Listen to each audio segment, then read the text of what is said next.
Hello dear students, welcome back to E-Classes of Commerce Standard 12th. In this video, we will continue Structure of Organizations, third type, Formal Organization.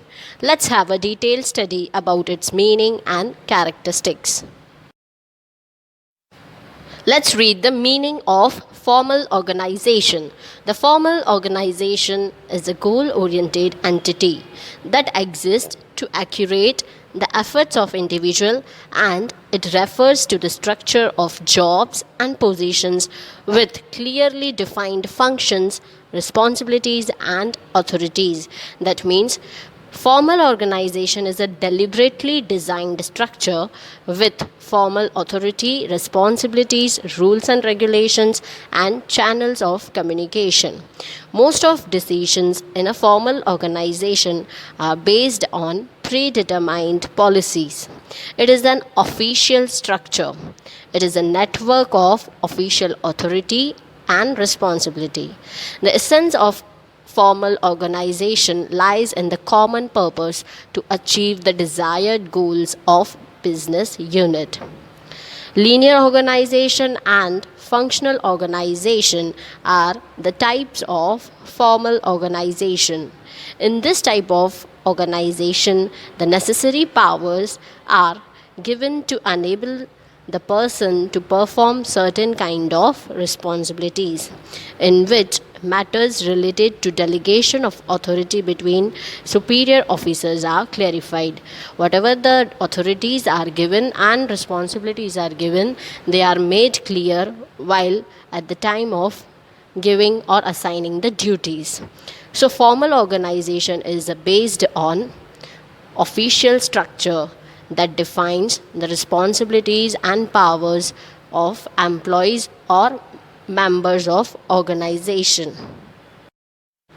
Let's have a look on characteristics of formal organization. First, formal structure. Formal structure is formed on the basis of work and duties assigned to members of organization so that desired goals can be achieved. Second, lacking flexibility. Formal structure lacks in flexibility as once the position assigned to perform the task is decided, then the employees are non-changeable. It is very rare that it can change once the position is assigned. Third, delegation of power from upper to lower level. In such kind of structure, power flows from top level management to bottom level management. That means whole and sole power lies with the upper level management.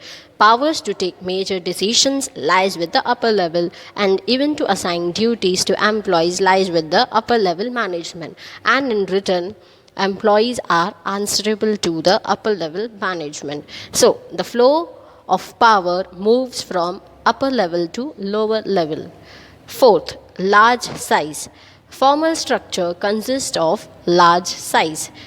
Fifth, particular relations. Due to formal structure, relations are methodically planned. The relation among the employees are particularly formed as their work is linked with each other. So, this structure is formed, or the particular relations are formed because the work is linked or connected with each other. Sixth, communication. Here, in formal structure, communication is done only through a formal method. That means work-related communication is done. There is no place of informal communication here. So here we are done with the topic formal organization, its meaning and characteristics. Thank you.